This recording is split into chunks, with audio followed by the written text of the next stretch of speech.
বিসমিল্লাহির রহমানির রহিম। আসসালামু আলাইকুম। প্রিয় শিক্ষার্থীবৃন্দ, পল্লবী মহিলা ডিগ্রি কলেজে অনলাইন ক্লাসে তোমাদের স্বাগত। আমি রায়হানা আক্তার, সহকারী অধ্যাপক, অর্থনীতি বিভাগ।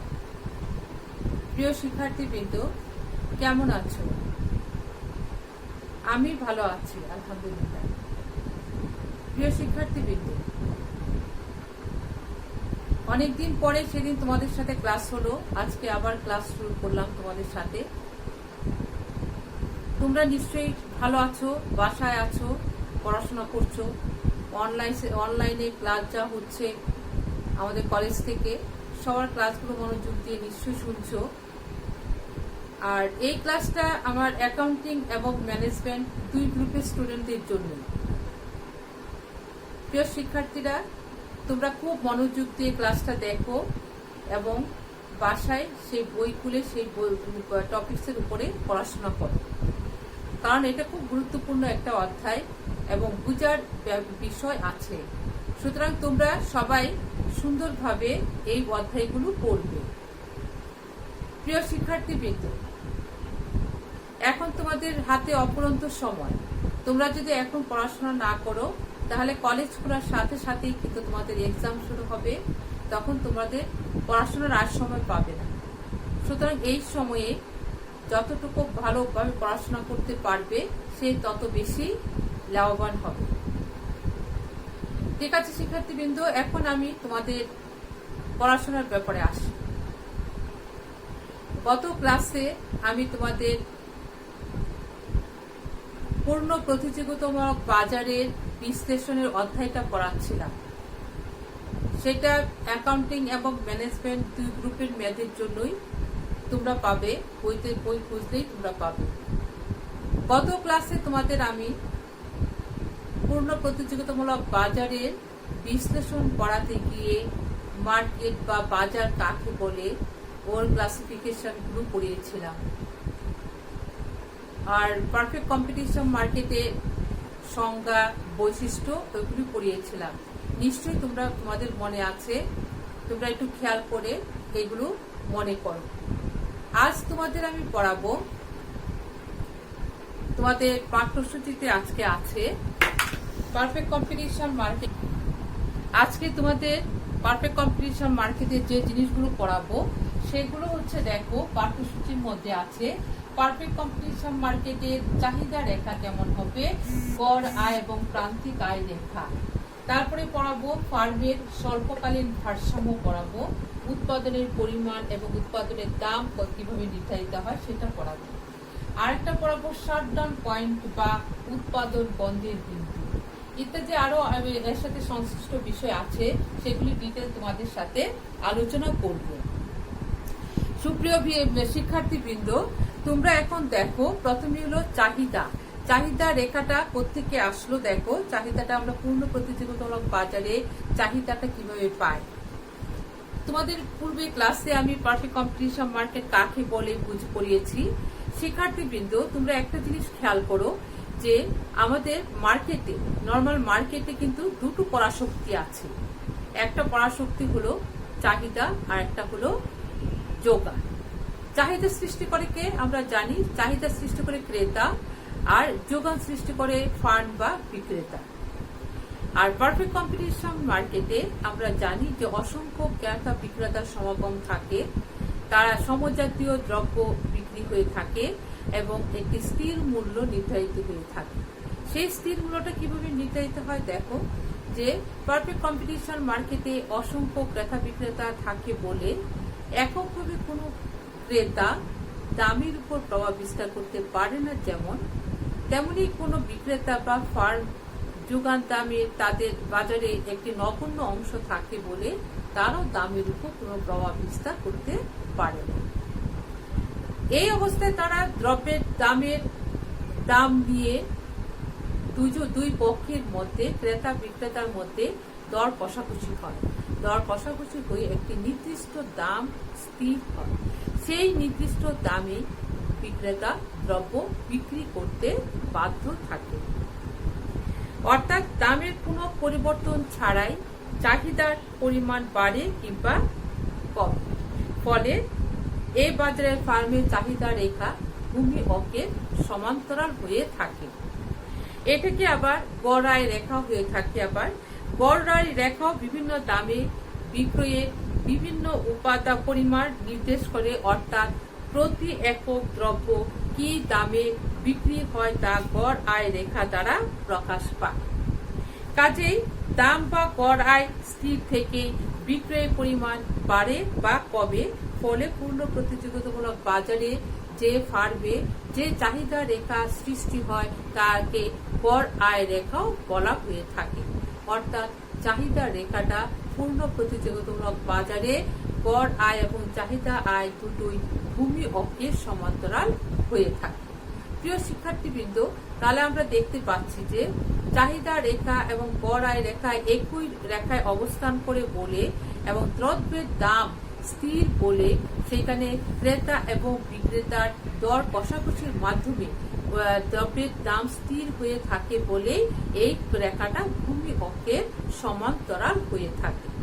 প্রিয় শিক্ষার্থীবৃন্দ, গড় আয় রেখা, এখন আমরা গড় আয় রেখা পড়ব। তাহলে গড় আয় রেখা কাকে বলে? গড় আয় রেখা বলতে আমরা বুঝি যে কোন দ্রব্যের প্রতিটি একক থেকে প্রাপ্ত আয়কে গড় আয় রেখা বলা হয়ে থাকে। অর্থাৎ কোন ফার্মের মোট আয়কে উৎপাদনের পরিমাণ দ্বারা ভাগ করলে গড় আয় রেখা পাওয়া যায়। প্রিয় শিক্ষার্থীবৃন্দ, গড় আয়টা হলো যে কোন দ্রব্যের প্রতিটি একক থেকে প্রাপ্ত আয়কে গড় আয় বলে। অর্থাৎ কোন ফার্মের মোট আয়কে উৎপাদনের পরিমাণ দ্বারা ভাগ করলে গড় আয় পাওয়া যায়। দেখো একটা সূত্রের মাধ্যমে দেখো গড় আয়ের সূত্রটা যে AR = TR/Q, যেখানে Q হলো উৎপাদিত দ্রব্যের পরিমাণ। একটি উদাহরণের সাহায্যে আমরা দেখতে পারি। উদাহরণটা হলো, যেমন দেখো মোট আয় হলো 1500 টাকা, বিক্রয়ের পরিমাণ 50 একক, কাজে প্রতি একক প্রতি আয় বা গড় আয় হবে AR = আমরা সূত্রের মধ্যে বসিয়ে দিলাম 1500/50 = 30 টাকা। সুপ্রিয় শিক্ষার্থীবৃন্দ, তো আমরা এখন দেখলাম গড় আয়টা কিভাবে বের হয়। অর্থাৎ গড় আয়টা বলে উৎপাদনের পরিমাণ কি, মোট উৎপাদনের পরিমাণকে উৎপাদনের পরিমাণ দ্বারা ভাগ করলে যা পাওয়া যায়, বিক্রয়ের পরিমাণ দ্বারা ভাগ করলে যা পাওয়া যায় তাকে বলা হয় গড় আয়। শিক্ষার্থীবৃন্দ, এখন আমরা পড়ব প্রান্তিক আয়, মার্জিনাল রেভিনিউ, MR। প্রান্তিক মানে অতিরিক্ত। প্রান্তিক আমরা বলতে বুঝি যে মোটের সাথে যে অতিরিক্ত যোগ হয় সেটা হচ্ছে প্রান্তিক আয়। তাহলে আমরা প্রান্তিক আয় বলতে কি বুঝি?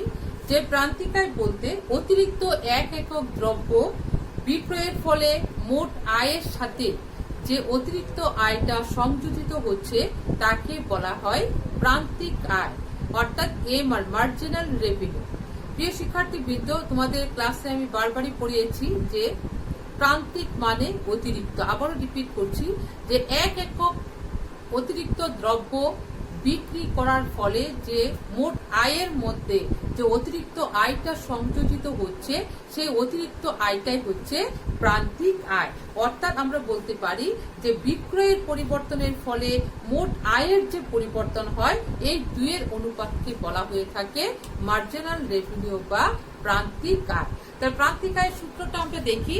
শিক্ষার্থী বন্ধুরা দেখো, MR = del TR। এই ডেলটা হচ্ছে পরিবর্তন, del Q। এখানে দেখো MR হচ্ছে প্রান্তিক আয়, del TR হচ্ছে মোট আয়ের পরিবর্তন, আর del Q হচ্ছে বিক্রয়ের পরিবর্তন। তাহলে শিক্ষার্থী বন্ধুরা বুঝতে পারছো যে এই সূত্রটা কিভাবে হচ্ছে। অর্থাৎ মোট আয়ের পরিবর্তন, অর্থাৎ বিক্রয়ের পরিবর্তনের ফলে মোট আয়ের যে পরিবর্তন হচ্ছে সেইটাকে বলা হয় প্রান্তিক আয়। একটি উদাহরণের সাহায্যে আমরা একটু দেখি। দেখো যে উদাহরণ 8 একক দ্রব্য বিক্রয় করে মোট আয় পাওয়া যায় 40 টাকা। এখন 9 একক দ্রব্য বিক্রি করে পাওয়া যায় 45 টাকা।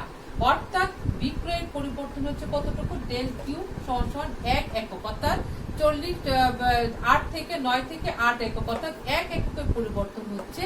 আর মোট আয়ের পরিবর্তন হচ্ছে ডেল পি আর হচ্ছে এই যে 45 মাইনাস 40 হলো 5 টাকা। সূত্রের মধ্যে আমরা বসিয়ে দেখতে পাচ্ছি যে 5 টাকা হচ্ছে প্রান্তিক আয়, মার্জিনাল রেভিনিউ। শিক্ষার্থী বন্ধুরা, প্রান্তিক আয় আমরা দেখলাম যে কাকে বলে। প্রান্তিক আয়ের সূত্রটা ধরে আমরা দেখলাম যে প্রান্তিক আয় কাকে বলে, গড় আয় কাকে বলে। এখানে আমরা আমাদের টপিকসটা ছিল যে গড় আয় পূর্ণ প্রতিযোগিতামূলক বাজারে চাহিদা রেখা, গড় আয় রেখা, প্রান্তিক আয় রেখা। শিক্ষার্থী বন্ধুরা, আমরা জানি পূর্ণ প্রতিযোগিতামূলক বাজারে যেহেতু দ্রব্যের দাম স্থির থাকে, সেহেতু এ আর রেখা, পি রেখা, এম আর রেখা সব একই রেখায় অবস্থান করে এবং চাহিদা রেখাও এই একই রেখায় অবস্থান করে, যা ভূমি অক্ষের সমান্তরাল হয়ে থাকে। এখন আমরা চাহিদা, পূর্ণ প্রতিযোগিতামূলক বাজারের চাহিদা, গড় আয় এবং প্রান্তিক আয়, এই যে আমরা রেখাগুলো পড়লাম, এখন এগুলোকে তালিকার মাধ্যমে দেখবো, চার্টের মাধ্যমে দেখবো। শিক্ষার্থী বন্ধুরা, এখন বোর্ডের দিকে তাকিয়ে দেখো চার্টটা আমি কিভাবে দেখালাম। যে যেহেতু পূর্ণ প্রতিযোগিতামূলক বাজারে দ্রব্যের দাম স্থির থাকে, সুতরাং সেখানে পি, এ আর এবং এম আর এই তিনটে একই একই রেখায় অবস্থান করে এবং ওদের বিক্রয়ের পরিমাণ কিংবা বিক্রয় পরিমাণ যতই বাড়ুক না কেন, যে হারে বাড়ুক না কেন, টোটাল রেভিনিউটা একই হারে বাড়ে, কিন্তু দাম, গড় আয় এবং প্রান্তিক আয় একই অবস্থানে স্থির দামে অবস্থান করে। দেখো চার্টের মাধ্যমে দেখো শিক্ষার্থী বন্ধুরা, দ্রব্যের দাম কিন্তু সব জায়গায় 20, 20, 20, 20 রয়েছে। বিক্রয় পরিমাণ কিন্তু 1 থেকে 2, 2 থেকে 3, 3 থেকে 4 প্রত্যেক জায়গায় 1 একক করে বাড়ছে। এতে দেখা যাচ্ছে যে টোটাল রেভিনিউ অর্থাৎ মোট আয়ও ঠিক একই হারে বাড়ছে, অর্থাৎ একই রেশিওতে বাড়ছে। 20 থেকে 40, 40 থেকে 60, 60 থেকে 80, 20, 20 করে বাড়ছে। এতে গড় আয়েরও কোনো পরিবর্তন হয় না, প্রান্তিক আয়েরও পরিবর্তন হয় না।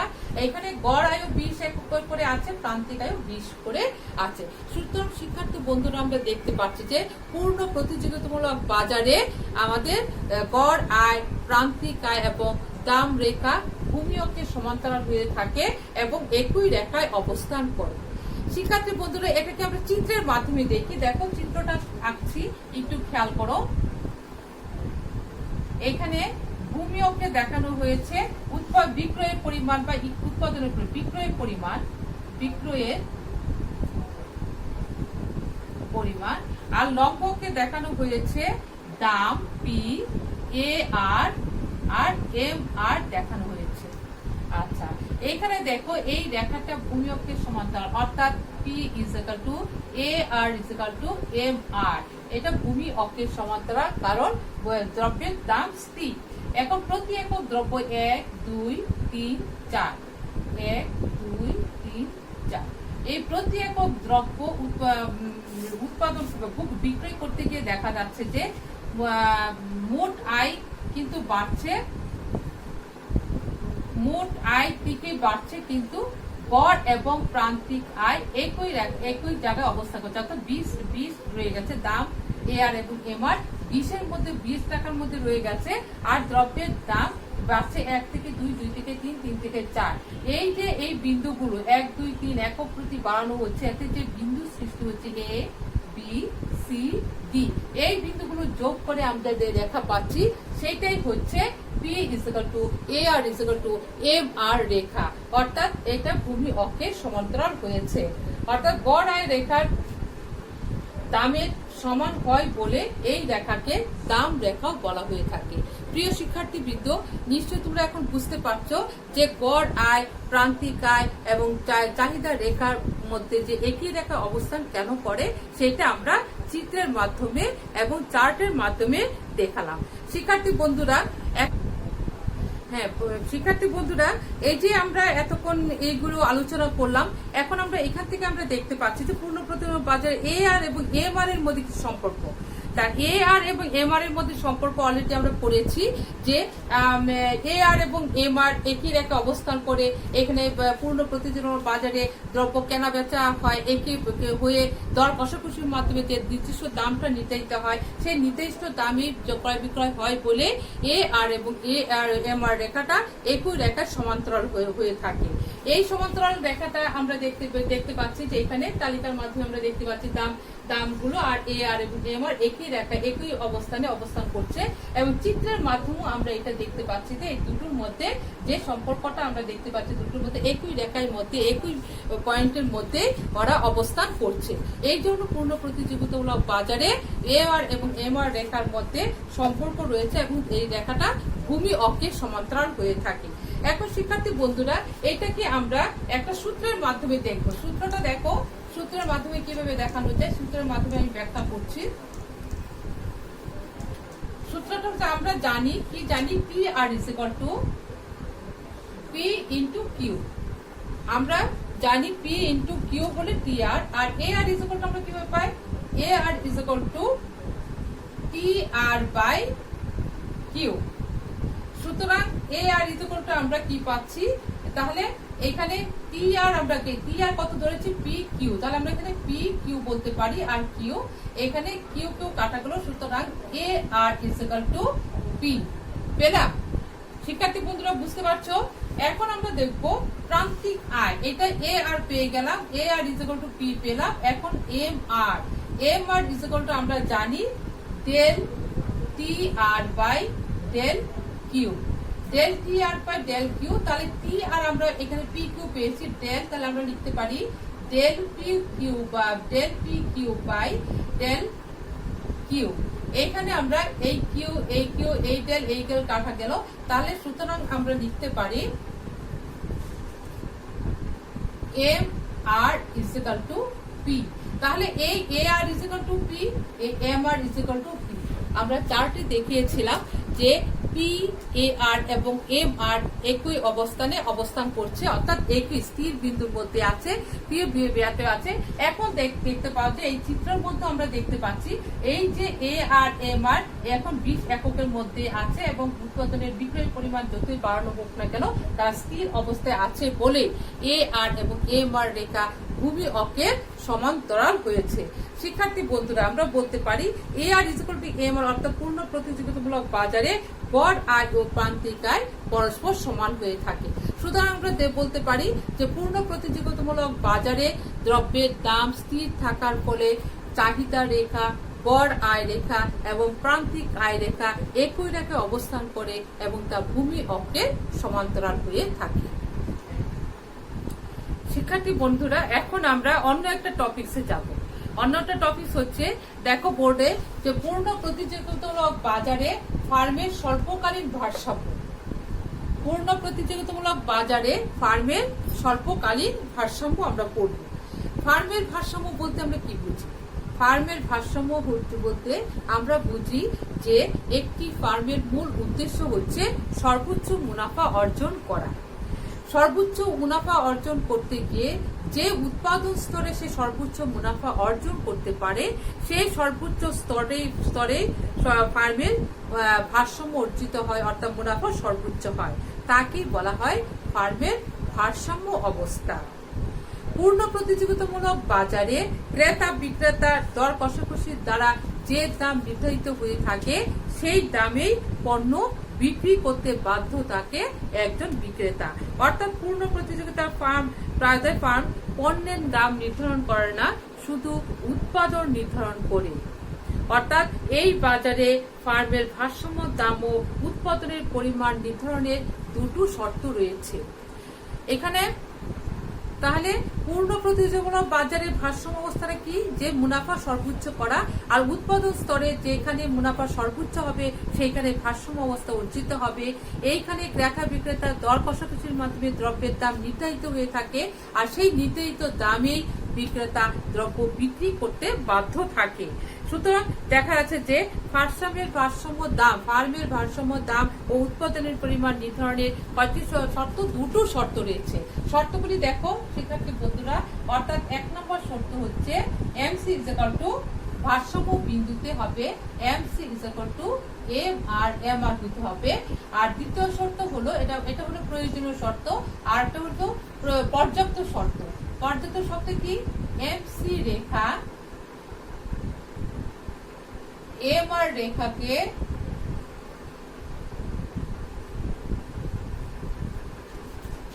নিচের দিক থেকে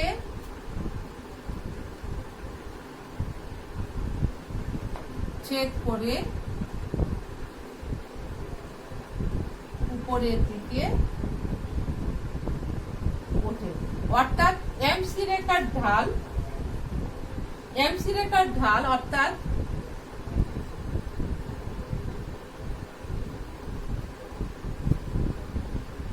MC রেখার ঢাল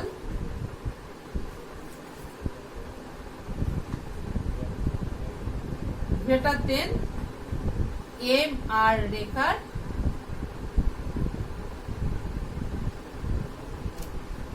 MC রেখার ঢাল MR রেখার ঢাল হবে।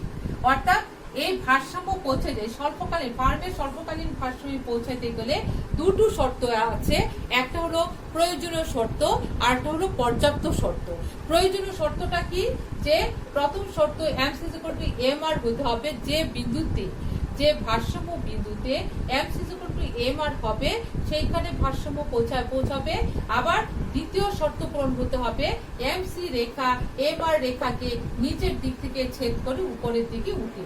অর্থাৎ MC রেখার ঢাল গ্রেটার দেন MR রেখার ঢাল হতে হবে। প্রিয় শিক্ষার্থীবৃন্দ, তাহলে এই দুটো শর্ত যদি পূরণ হয় তাহলে একটি ফার্ম ভারসাম্যে পৌঁছাবে। স্বল্পকালে বলতে আচ্ছা এখানে শিক্ষার্থী বন্ধুরা দেখো যে স্বল্পকাল বলতে আমরা কি বুঝি?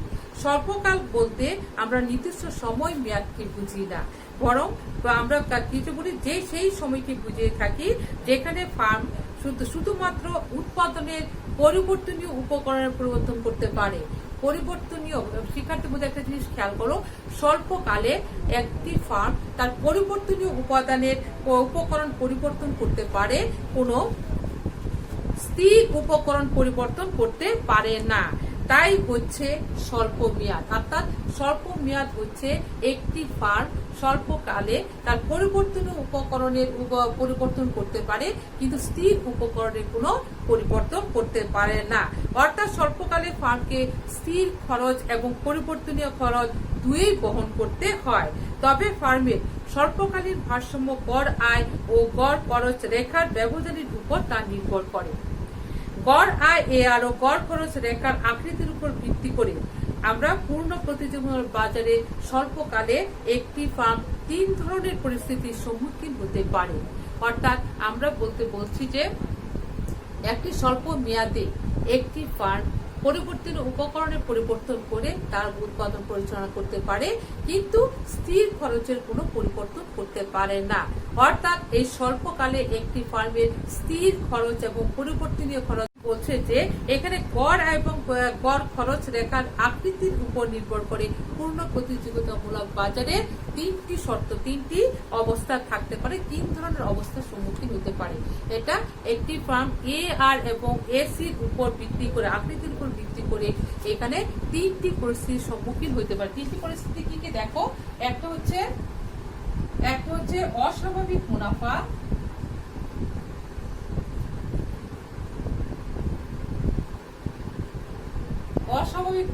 দুই হচ্ছে স্বাভাবিক মুনাফা, তিন হচ্ছে লোকসান বা ক্ষতি।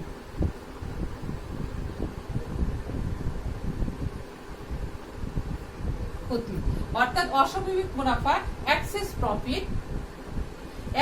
প্রফিট আর স্বাভাবিক মুনাফা নরমাল প্রফিট আর লস হলো লোকসান বা ক্ষতি। তাহলে পূর্ণ প্রতিযোগিতামূলক বাজারে একটি ফার্ম তিন অবস্থার সম্মুখীন হতে পারে। একটা হলো অতিরিক্ত মুনাফা বা অস্বাভাবিক মুনাফা, দুই হলো স্বাভাবিক মুনাফা, তিন হলো লোকসান বা ক্ষতি। অর্থাৎ আমরা একদম দেখতে পাচ্ছি যে পূর্ণ প্রতিযোগিতামূলক বাজারে একটি ফার্ম ভারসাম্যে পৌঁছাতে হলে প্রথমে তাকে কি করতে হবে, যে প্রয়োজনীয় শর্ত এবং পর্যাপ্ত শর্ত পূরণ হতে হবে ভারসাম্য অবস্থায়। প্রয়োজনীয় শর্ত হচ্ছে MC MR হতে হবে, আর পর্যাপ্ত শর্ত হচ্ছে MC রেখা MR রেখাকে নিচের দিক থেকে ছেদ করে উপরের দিকে উঠবে, অর্থাৎ MC রেখার ঢাল MR রেখার ঢালের চেয়ে বেশি হতে হবে।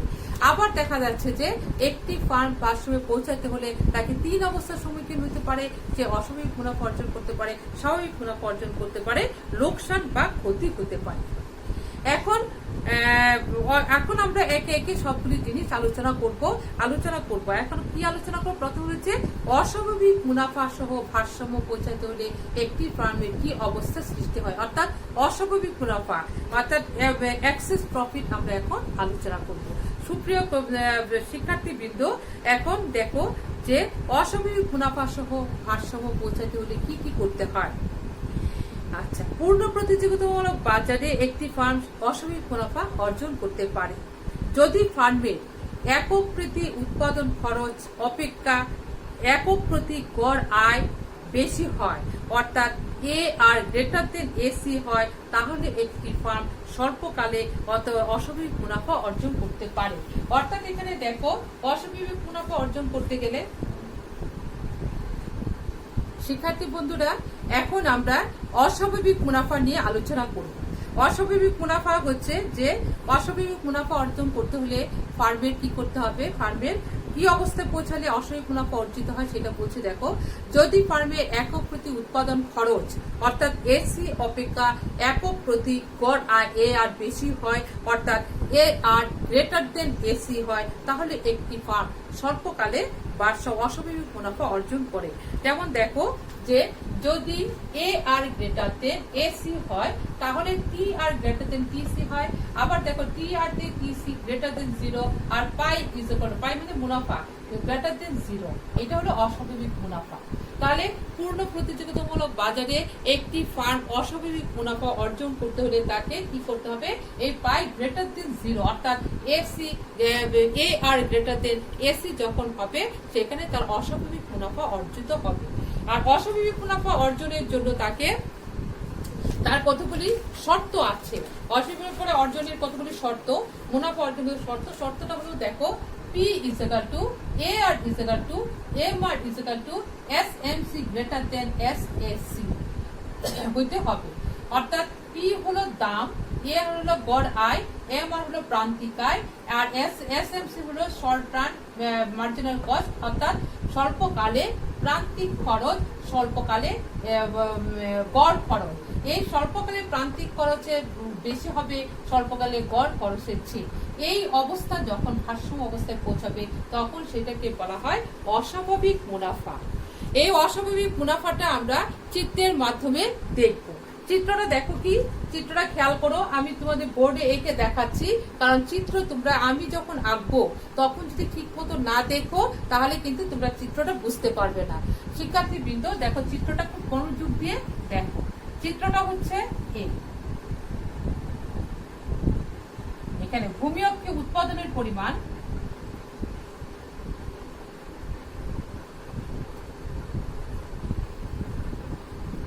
আর লম্ব অক্ষে দাম P AR MR দেখানো হয়েছে। এই দেখো, এই AR P AR MR এটা একই রেখায় অবস্থান করছে। এখন দেখো শিক্ষার্থী বন্ধুরা, তোমাদের একটা সহজ বুদ্ধি বুঝিয়ে দেই। যখন অস্বাভাবিক মুনাফার চিত্র আঁকবে, অস্বাভাবিক মুনাফা সবসময় মনে করবে দ্রব্যের দাম। দ্রব্যটা যখন উৎপাদিত হয়ে দ্রব্যের বাজারে যায়, দ্রব্য বিক্রি হয়, তো দামটা যখন কস্টের চেয়ে উৎপাদন খরচের চেয়ে বেশি হয় তখনই তো অস্বাভাবিক মুনাফা। সুতরাং তোমরা একটা জিনিস খেয়াল করো যে দাম রেখার নিচে যখন এসি রেখাটা থাকবে, অর্থাৎ এসি রেখা যখন নিচে হবে পি রেখার চেয়ে, তখনই বুঝতে পারবে যে এটা অস্বাভাবিক মুনাফা। অর্থাৎ অস্বাভাবিক মুনাফা যখনই চিত্রটা আঁকবে এবং যখনই পড়বে তখনই তোমরা খেয়াল করবে যে দাম রেখাটা উপরে থাকবে, এসি রেখাটা দাম রেখার নিচে থাকবে। এখানে দাম রেখাটা হচ্ছে দেখো এখানে দাম দাম রেখাটা হচ্ছে ওপি, এটা পি পি রেখাটা, এটা দাম রেখা। তাহলে এসি রেখাটা কোথায় থাকবে? এসি রেখাটা স্বাভাবিকভাবে এই দাম রেখার নিচে অবস্থান করবে, এই এসি রেখা, এসি রেখা। আর এসি রেখার সর্বনিম্ন বিন্দু দিয়ে এমসি রেখা যাবে, এমসি রেখা। এখন আমাকে শিক্ষার্থী বন্ধুরা এখন চিত্রটা দেখো, আমি পার্ট বাই পার্ট তোমাদের বোঝাচ্ছি এই কারণে যে চিত্র আঁকতে গিয়ে এই অস্বাভাবিক মুনাফা, স্বাভাবিক মুনাফা, লসের ক্ষেত্রে চিত্র আঁকতে গিয়ে তোমাদের অনেক সমস্যা হয়। সেই ক্ষেত্রে তোমাদের কি হবে, এসি রেখাটা দেখতে হবে। কস্ট, প্রফিট যখনই চিন্তা করবে তখন কস্টকে ধরতে হবে, এসি কে ধরতে, এসি এভারেজ কস্টকে ধরতে হবে, অর্থাৎ গড় আয়কে ধরতে হবে। তো এভারেজ কস্টটা, যে এই কস্টটা কোথায় আছে, এই রেখাটার মধ্যে কোথায় আছে এভারেজ প্রক্রিয়াটা। এখন আমাদের একটা ভারসাম্য বিন্দু বের করতে হবে। প্রথমে ভারসাম্য বিন্দুটা কোথায়, আর ভারসাম্য, তখন শিক্ষার্থী বন্ধুরা দেখো তোমরা এখন ভারসাম্য বিন্দু বের করতে। ভারসাম্য বিন্দু আমাদের শর্ত কি ছিল? প্রথম শর্ত এমসি ইকুয়াল টু এম আর। তাহলে এই চিত্রটার মধ্যে দেখো এমসি ইকুয়াল টু এম আর কোথায় আছে? এইটা হচ্ছে এম আর রেখা, এইটা হলো এমসি রেখা। তো এমসি ইকুয়াল টু এম আর হইতে হলে দুটো এক জায়গায় টাচ করতে হবে। তাহলে এই বিন্দুতে এ আর রেখাটা, অর্থাৎ এখন এ বিন্দু এখানে চিহ্নিত করি, এই এ বিন্দুতে কি হচ্ছে, এমসি ইকুয়াল টু এম আর হয়েছে। তাহলে ভারসাম্যের প্রথম শর্ত বা প্রয়োজনীয় শর্ত পূরণ হয়েছে। আর দ্বিতীয় শর্ত কি?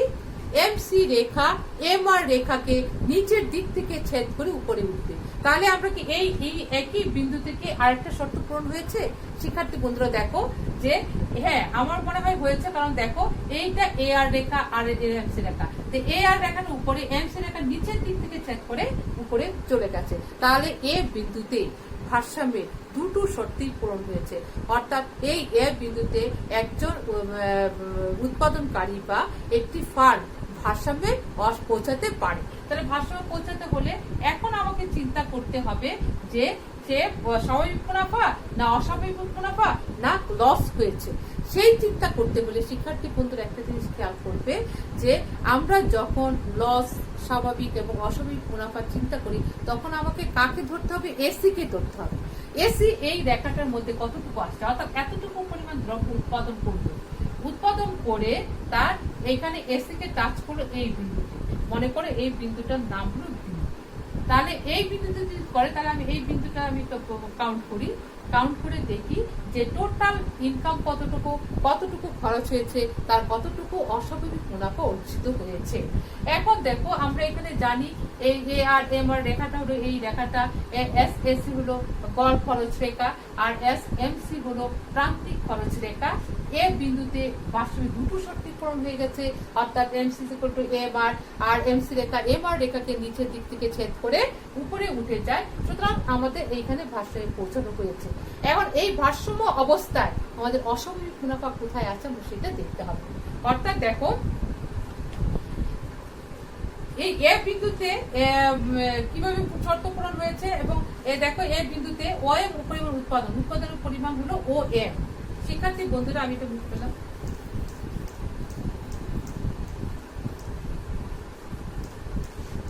দেখো অএম পরিমাণ উৎপাদন স্তর, অএম পরিমাণ উৎপাদন স্তরে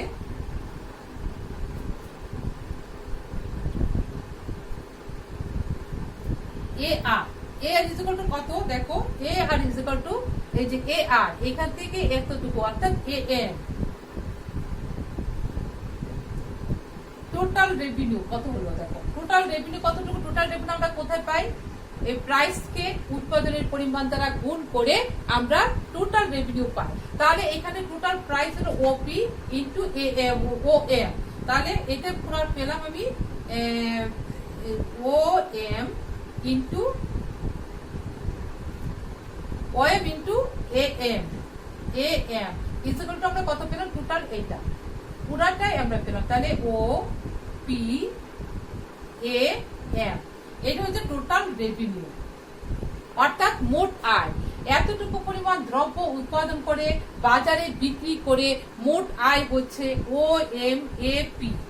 আর এখানে আবার দেখি খরচটা দেখি, তাহলে গড় খরচ এসি, এসি কত? এসি এখানে কত? এখানে এই রেখাটা এখানে টাচ করবে, তাহলে এসি হচ্ছে এসি সমান বি এম।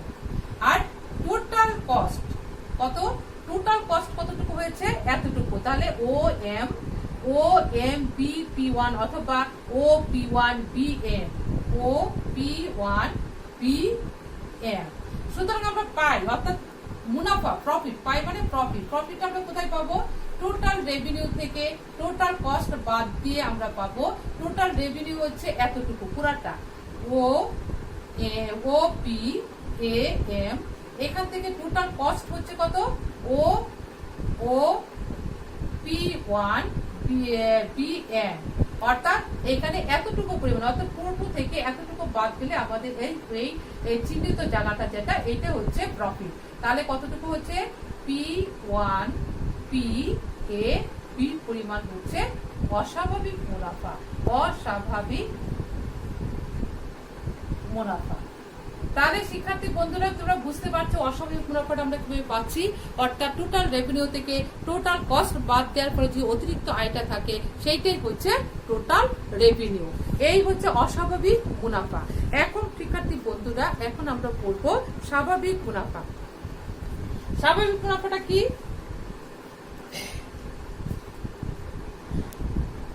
শিক্ষার্থীবৃন্দ, এখন আমরা এতক্ষণ আমরা পূর্ণ প্রতিযোগিতামূলক বাজারে অস্বাভাবিক মুনাফাটা পড়েছি।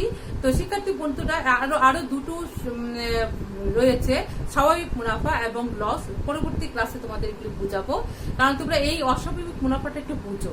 এগুলি প্রত্যেকটা জিনিস বোঝার আছে। এখন এখানে এসিটা কি কোথায় থেকে আসবে, এমসিটা কোথায় থেকে আসবে, এমআর কোথায় থেকে আসবে, এবং পিটা কোথায় থাকবে, এসি রেখাটা পি এর কোথায় অবস্থান করবে, প্রত্যেকটা জিনিস বোঝার আছে। সুতরাং তোমরা বাসায় এই বইটা খুলে বইয়ের মধ্যে তোমরা পাবে, বইটা খুব সুন্দর করে পড়বে।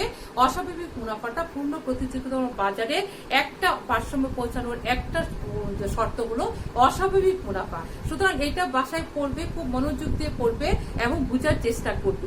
এইটা যদি বুঝতে পারবো, তো নেক্সট ক্লাসে আমি তোমাদের স্বাভাবিক মুনাফা লসটা পড়াবো, তখন সেটা বোঝা তোমাদের জন্য খুব ইজি হয়ে যাবে। সুপ্রিয় শিক্ষার্থীবৃন্দ, এতক্ষণ পূর্ণ প্রতিযোগিতা বাজারের অনেক কিছু তোমাদের পড়িয়েছি।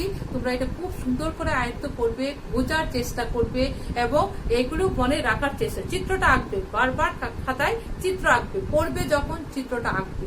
আজকে তোমাদের এখানে শেষ করছি। তোমাদের পরবর্তী ক্লাসে তোমাদের বাকিগুলো নিয়ে আসবো। এই পর্যন্তই। তোমরা খুব ভালো থাকো, খুব ভালো করে পড়াশোনা করো। সামনে ঈদ আসছে, ঈদ ভালো করে কাটাও। বাইরে কোথাও অবস্থান করবে না, যাবে না, ঘরের মধ্যেই থাকো। ভালো থাকো, সুস্থ থাকো, আমাদের জন্য দোয়া করো। আমরাও তোমাদেরকে দোয়া করি, তোমরা ভালো থাকো। ধন্যবাদ সবাইকে। ঈদ মুবারক। খোদা হাফেজ।